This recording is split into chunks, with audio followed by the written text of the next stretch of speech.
नमस्कार। आर्यादित्य चैनल पर आप सभी का हार्दिक स्वागत और अभिनंदन है। जो लोग हमारे इस चैनल पर नए हों कृपया लाइक, सब्सक्राइब और शेयर ज़रूर करें। जो लोग पुराने हैं वे लाइक, सब्सक्राइब और शेयर किए ही होंगे। अब आते हैं अपने इसी क्विज पर। तो अभी तक हम आपको बता रहे थे प्रत्यय के बारे में। तो प्रत्यय में आपको कल हमने बताया था त्रुवुड प्रत्यय यानी के लिए वाले वाक्यों में। आज अनियर और तव्यत प्रत्यय के बारे में बताएंगे, साथ ही साथ एक दो अलंकार के बारे में भी बता सकते हैं। आइए देखते हैं अनियर प्रत्यय। अनियर प्रत्यय, अनियर प्रत्यय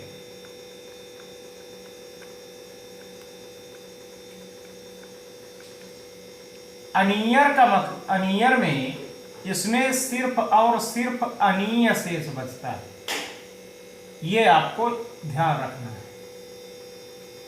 अनीय शेष बचता है, जैसे पठ, धन, अनियर,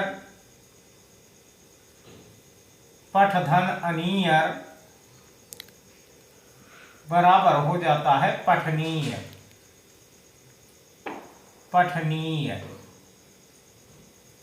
अच्छा, मजे की बात, यह योग्यतावाची वाक्यों में आता है।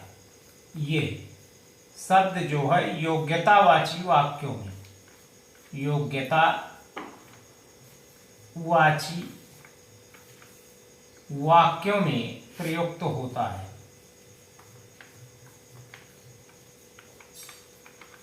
ये भी आपको याद रखना है।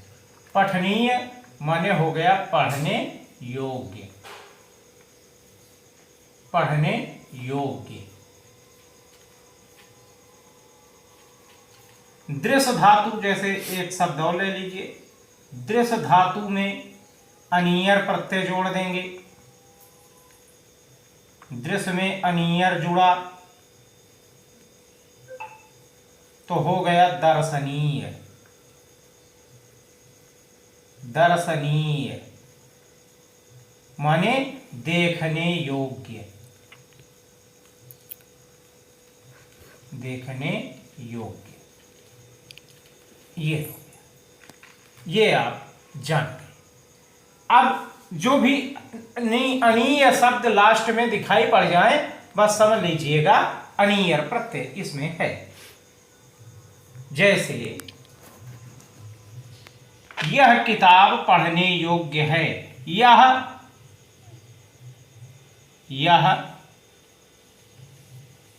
किताब पढ़ने योग्य है।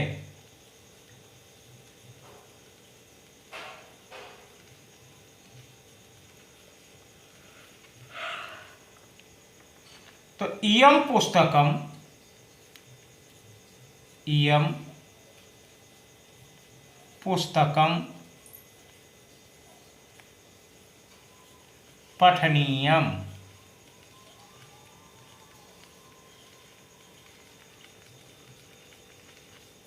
ठीक, ऐसे ही वाक्यों में प्रयुक्त किए जाते हैं।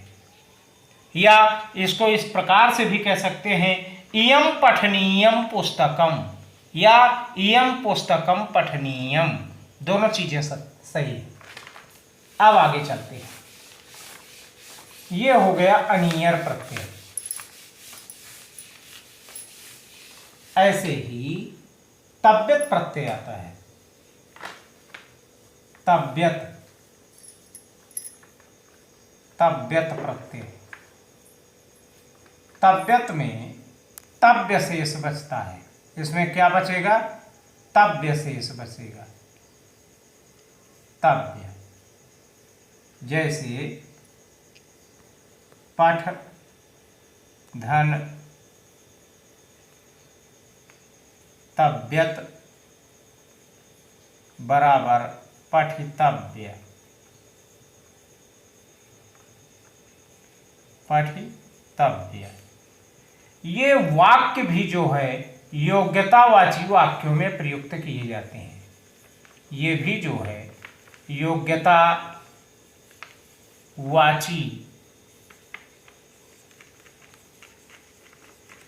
वाक्यों में प्रयुक्त होता है।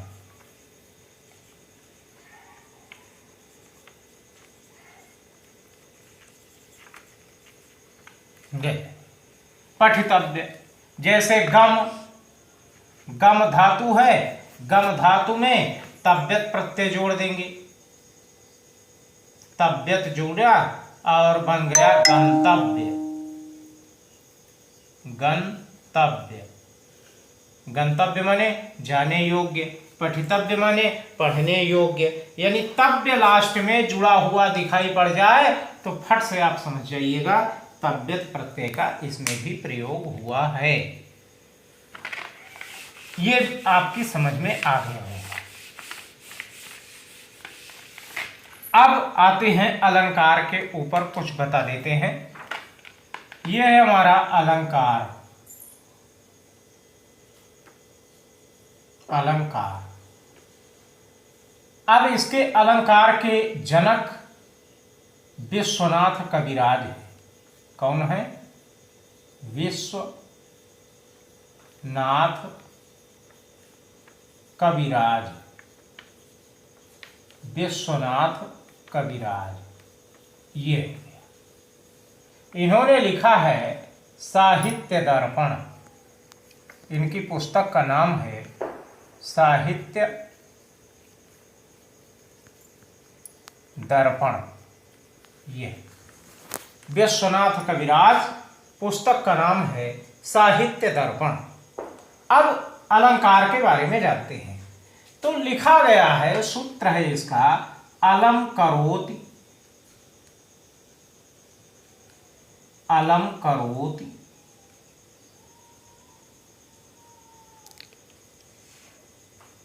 इति अलंकारः।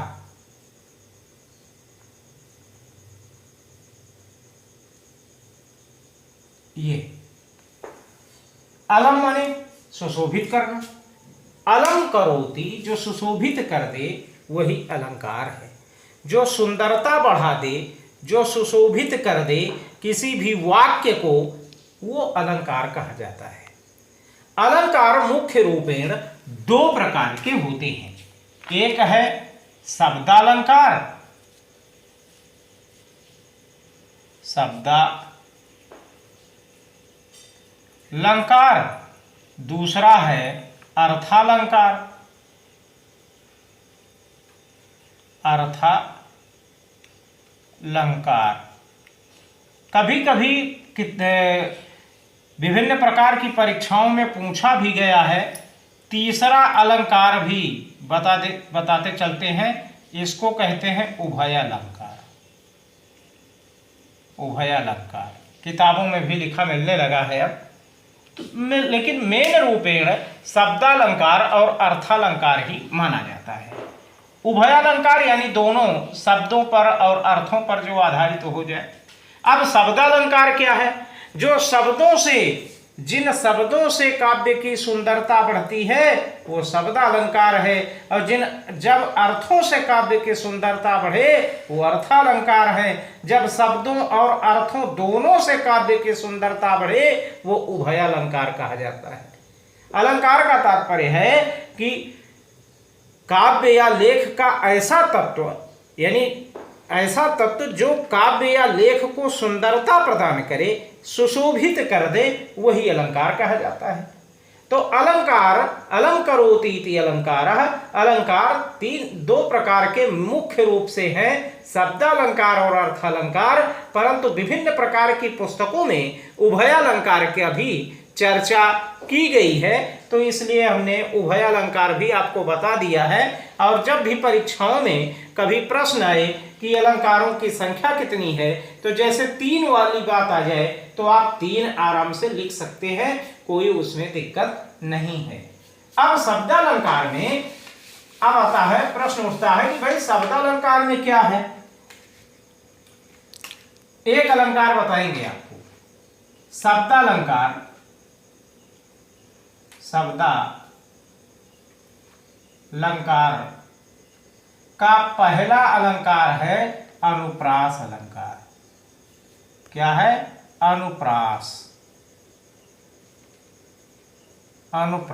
अलंकार।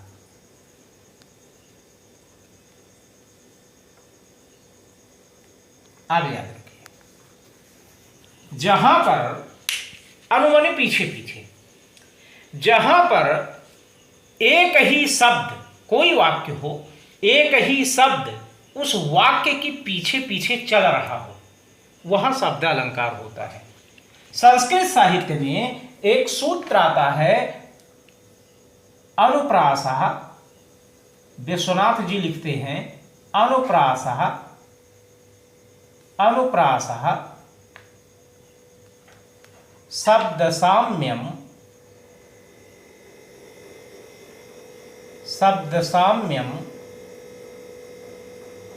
वैषम्ये अपि स्वरस्य यत्।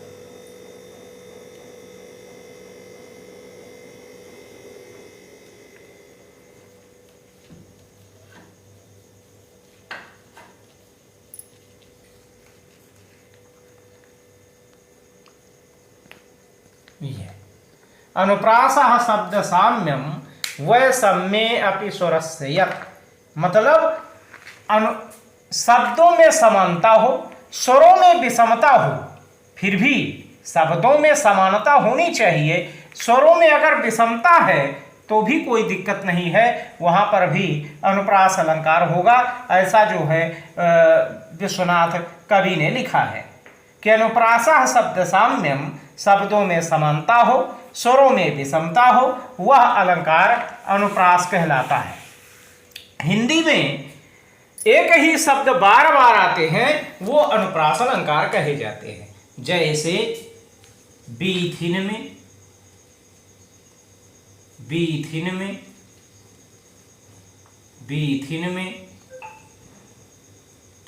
ब्रज में, नवेलिन में,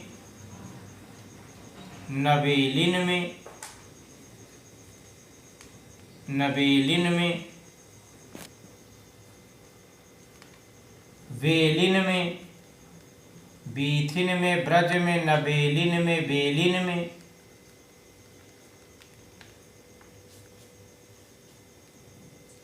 बीथिन में, ब्रज में, नवेलिन में, वेलिन में, बागन में,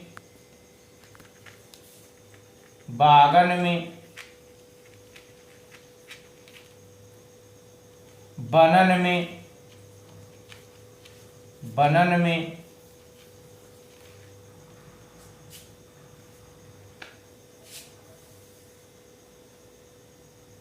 बगर्यो वसंत है, बगर्यो वसंत है। ये पद्माकर कवि की लाइन है। पद्माकर कवि कौन है? पद्माकर कवि की लाइन है। बीथिन में, ब्रज में, नवेलिन में, बेलिन में, बागन में, बनन में, बगर्यो वसंत है। अब इसमें बाया, इसमें बाया, इसमें बाया, इसमें बाया, इसमें बाया, इसमें बाया, यहाँ बाया और यहाँ बाया, यानी एक ही शब्द बार बार आ रहा है, लिहाजा यहाँ पर अनुप्रास अलंकार हो जाएगा। इसमें कोई दो राय नहीं है। शेष अगले टर्न पर हम आपको प्रत्यय जो आपका चल रहा है, प्रत्यय का क्विज, वो तो चलेगा ही, साथ ही ये अलंकार का टॉपिक हम आपको यमक अलंकार, जो अगला टर्न आएगा यमक अलंकार, इसके बारे में भी आपको जानकारी दें। तो इन सभी जानकारियों के लिए बने रहें हमारे साथ आर्यादित्य चैनल पर। धन्यवाद, नमस्कार, जय हिंद।